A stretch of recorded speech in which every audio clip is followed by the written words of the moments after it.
സ്നേഹപ്പെട്ട എല്ലാവർക്കും പതിനത്തിലേക്ക് സ്വാഗതം. സകല ജാഗ്രതയോടും കൂടെ നിൻ്റെ ഹൃദയത്തെ കാത്തുകൊള്ളുക. ജീവൻ്റെ ഉത്ഭവം അതിൽ നിന്നല്ലോ ആകുന്നു. സദസ്യവാക്യം 4-ാമത്തെയും 23-ാമത്തെ വാക്യം.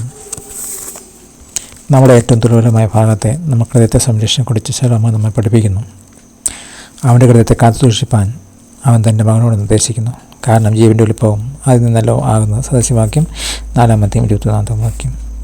ദൈവത്തിൻ്റെ നിർദ്ദേശങ്ങൾ ജീവിതത്തിൽ നമ്മെ നയിക്കുകയും മോശമായ തീരുമാനത്തിൽ നിന്ന് നമ്മെ അകറ്റുകയും നമ്മൾ ശ്രദ്ധ എവിടെ കേന്ദ്രീകരിക്കണമെന്ന് പഠിപ്പിക്കുകയും ചെയ്യുന്നു.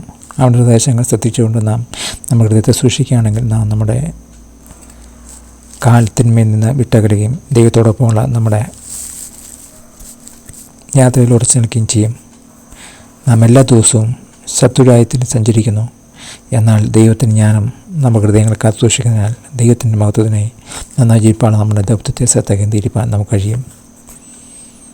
നിങ്ങളുടെ ഹൃദയം ഏറ്റവും അധികം ദുർബലമായിരിക്കുന്നത് എപ്പോഴാണ്?